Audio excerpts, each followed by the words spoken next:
నవ్విపోతారు కదా జగన్మోహన్ రెడ్డి గారు. అరే మినిమం మేము ఒకటే కొడుతున్నా, ప్రతిపక్ష హోదా లేకపోయినా కానీ చేయొచ్చు. ప్రతిపక్ష పార్టీగా ప్రతిపక్ష నాయకులుగా మీరు ఉండాలి, రావాలి, ఆ పాత్ర పోషించండి. మళ్ళా వచ్చావు, బ్రహ్మాండంగా వాళ్ళ పనులు జరుగుతాయి. రాజధాని ఎక్కడుంది కాన్స్టిట్యూషన్ అంటావు. మేము వ్యతిరేకం కాదని మీ నాయకుడు కూడా చెప్తాడు. మా నాయకుడు ఇక్కడే ఇల్లు కట్టుకున్నాడు, మీరందరూ కూడా మా నాయకుడి గురించి అపోహలు సృష్టిస్తున్నారు, అసత్యాలు పలుకుతున్నారు. మీరు ఇంకా రాజధానిలో ఇల్లు కట్టుకోలేదు, మేమే రాజధానిలో ఇల్లు కట్టుకున్నాము. ఒకళ్ళు మాట్లాడతారు వచ్చి, ఒకడు వచ్చామని ఏమీ లేదు, మేము అవన్నీ కూడా వచ్చేసుకున్నాము, అమరావతి రాజధాని ఒకటి చెప్తాడు వచ్చి. తమరే గతంలో 30,000 ఎకరాలు సరిపోవు, 50,000 ఎకరాల కాలం చెప్పి వాగిన వాడు నువ్వే. ఇవాళ వచ్చేసి మళ్ళీ అది రివర్ బేసిన్.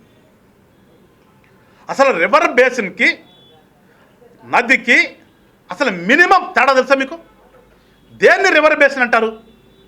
ఒకసారి చదువుకోండి జగన్మోహన్ రెడ్డి గారు. రివర్ బేసిన్ అంటే అర్థం ఏంటో ఒకసారి తెలుసుకుని మాట్లాడితే ప్రజలు హర్షిస్తారు. రాజధాని కడుతుంది ఎక్కడ? 29 గ్రామ పంచాయతీలు ఉన్నటువంటి ప్రాంతం అది. కొన్ని వందల సంవత్సరాల నుంచి ప్రజలు జీవనం సాగిస్తున్నటువంటి ప్రాంతం అది. కొన్ని వందల సంవత్సరాల నుంచి అక్కడ వ్యవసాయం చేసుకుంటూ కొన్ని వేల కుటుంబాలు ఉన్నటువంటి ప్రాంతం అది. ఎట్లా మాట్లాడతారు మీరు? అది ముంపు ప్రాంతాన్ని ఎట్లా మాట్లాడతావు? రివర్ బేసిన్ ఎట్లా మాట్లాడతావు? మినిమం ఉండాలి కదా అసలు. ఇవాళ శరవేగంగా పనులు జరుగుతున్నాయి. నీ యొక్క మూర్ఖత్వం వల్ల గత 5 సంవత్సరాలు నాశనం చేశావు. వచ్చినటువంటి పెట్టుబడులదారిని భయపెట్టి పంపించేశావు. ఇంత దుర్మార్గం చేసిన తర్వాత ఇవాళ మళ్ళా కూటమి ప్రభుత్వాన్ని, కూటమిలో ఉన్నటువంటి నాయకులైనటువంటి చంద్రబాబు నాయుడు గారు కానీ, పవన్ కళ్యాణ్ గారు కానీ, పైన ఉన్నటువంటి నరేంద్ర మోడీ గారి మీద ఒక నమ్మకంతో ఇవాళ మళ్ళా స్టార్ట్ చేసి ఇవాళ పెద్ద ఎత్తున పనులు జరుగుతుంటే సంవత్సరం కాలం తర్వాత నువ్వు వచ్చి చూడు అక్కడ రాజధాని ఏ రకంగా ఉంటుందో. 1 ఇయర్ చెప్తున్నా నేను. మళ్ళీ ఇవాళ నుంచి సంవత్సరం లెక్క పెట్టుకుని వచ్చి చూడు ఏ రకంగా ఉంటుంది అక్కడ.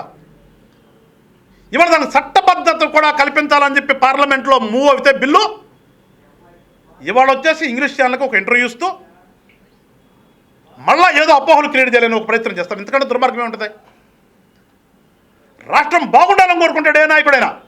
రాష్ట్రం నాశనం అయిపోవాలని కోరుకునే ఏకైక రాజకీయ పార్టీకి, ఆ పార్టీకి నాయకుడు నువ్వు తప్పితే ఎవరు ఉన్నారా? ఎవరున్నా ఎక్కడన్నా ఉంటారా? అసలు రాజకీయ నాయకుల లక్షణం అధికారం ఉన్నా అధికారం లేకపోయినా ప్రజలు బాగుండాలి, ప్రాంతం బాగుండాలని కోరుకుంటారు.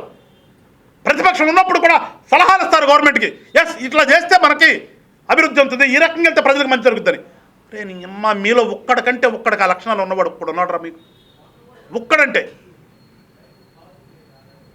ఒకసారి వెనక నాయకులను గుర్తించుకోండి రా బాబు, వాళ్ళ జీవిత చరిత్ర చదవండి రా బాబు. రాజకీయాలు అంటే ఏంటి, రాజకీయ నాయకుడు లక్షణాలు ఎట్లా ఉండాలో ఒకసారి తెలుసుకోండి. ఫస్ట్ రాజకీయ పాఠాలు పెట్టి నేర్చుకోండి మీరందరూ కూర్చుని. రివర్ బేసిన్లో కడుతున్నారా? సుప్రీంకోర్టు కలగ తీసుకోవాలా? అరే సముద్రంలో రాజధానులు కడుతున్నారు కదా, చూస్తున్నారు కదా మీరు. సముద్రాన్ని పుడిచి సముద్రాల రాజధానులు కడుతున్నారు. ఎన్ని మహానగరాలు నది ఒడ్డున ఉన్నాయి, ఎన్ని మహానగరాలు సముద్రం ఒడ్డున ఉన్నాయి. మినిమం సెన్స్ ఉండాలి కదా. ఇంగ్లీష్ మీడియం అంటాము, మేము ప్రపంచం తిరిగామంటావు. మినిమం లేకుండా వచ్చేసి ఏది పడితే అది మాట్లాడితే ఏదో అవుతుంది అనుకోవడం నీ అమాయకత్వం కదా.